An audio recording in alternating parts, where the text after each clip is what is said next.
ಈ ಥರ ಇರೋದನ್ನು ನಾವು ಸ್ವಲ್ಪ ತಗೋಬಿಟ್ಟು ಈ ಕಂಟೈನರ್ಗೆ ಹಾಕ್ಕೊಂಡು ನೀರು ಹಾಕಿ ಸ್ವಲ್ಪ ಪೇಸ್ಟ್ ಥರ ಮಾಡ್ಕೋಬೇಕು. ಅದನ್ನು ಪ್ಯಾಕ್ ಥರ ಮಾಡ್ಕೋಬೋದು ಹೇರ್ಗೆ. We have to take like this 1 or 2 spoons. Add some water.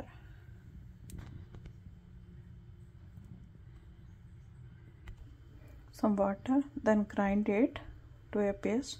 Then we'll add 1 egg white. I am adding white only. If you want, you can add the yellow part also, but the yellow part will smell even after taking shower. ಅದಕ್ಕೋಸ್ಕರ ಹಾಕಲ್ಲ. ಹಳದಿ ಹಾಕ್ತಿಲ್ಲ, ಬರೀ ಬಿಳಿ part ಮಾತ್ರ ಹಾಕ್ತೀನಿ ಇದು grind ಮಾಡಿದ್ಮೇಲೆ. ಯಾಕಂದರೆ ಎಲ್ಲೋ ವಾಸನೆ ಬರುತ್ತೆ, ಇದು ವಾಸನೆ ಬರಲ್ಲ ವೈಟು. ಸ್ನಾನ ಮಾಡಿದ್ಮೇಲೂ ಎಲ್ಲೋದು ಎಗ್ ವಾಸನೆ ಬರ್ತಾನೆ ಇರುತ್ತೆ ತಲೆಯೆಲ್ಲ. ಅದರಿಂದ ಬರೀ ವೈಟ್ ಪಾರ್ಟ್ ಹಾಕಿ ತಲೆಗೆ ಹಚ್ಕೊಂಡ್ರೆ 1 hour ಬಿಟ್ಬಿಟ್ಟು ತಲೆ ಸ್ನಾನ ಮಾಡಿದ್ರೆ ತುಂಬ ಶೈನಿಂಗ್ ಆಗಿರುತ್ತೆ. ಎಗ್ಗಿಂದ ನಿಮಗೆ ಪ್ರೋಟೀನ್ ಬರುತ್ತೆ. With the egg we get protein to our hair, so it is better to add the egg.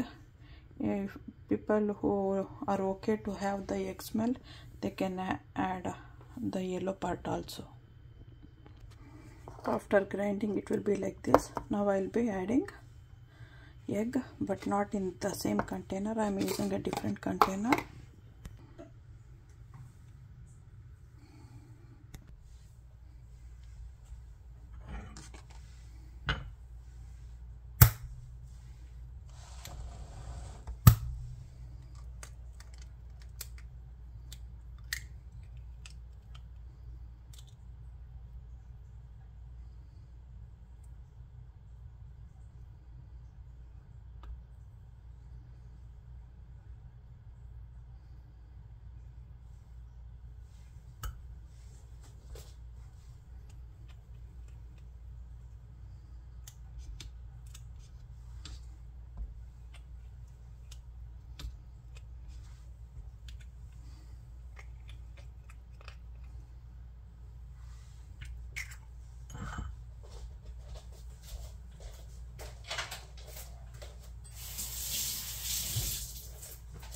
ಇವಾಗ ಚೆನ್ನಾಗಿ ಮಿಕ್ಸ್ ಮಾಡಬೇಕು. ನಾವು will just mix it and apply it on the hair. So you don't have to waste the filtered out kind of a mud thing. So ನೀವು ಅದರದ್ದು waste ಅಂತ ಅಂದ್ಕೊಂಡು ಬಿಸಾಕೋದು ಬೇಡ. ಎಣ್ಣೆ ಎಲ್ಲ ಮಾಡಿರೋದ್ರಿಂದ ಅದು ಹಾಳಾಗೋದಿಲ್ಲ. ಬಾಕ್ಸಲ್ಲಿ ಹಾಕಿ ಎತ್ತಿಡ್ಬೋದು. You can just store it in the container.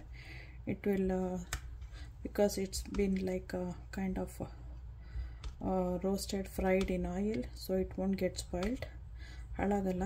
So ಅದರಿಂದ ನೀವು ಇಟ್ಕೊಂಡು ಒಂದು 6 months ವರೆಗೂ ಇಟ್ಕೊಂಡು ಹಚ್ಕೋಬೋದು.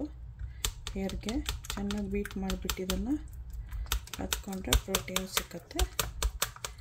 ಸಬ್ಸ್ಕ್ರೈಬ್ ಮಾಡೋದು ಮರಿಬೇಡಿ. ನೀವು ಮಾಡಿ, ಇದನ್ನು ಹೆಲ್ತಿಗಿರುತ್ತೆ ಹೇರು. ಓಕೆ, ಬಾಯ್.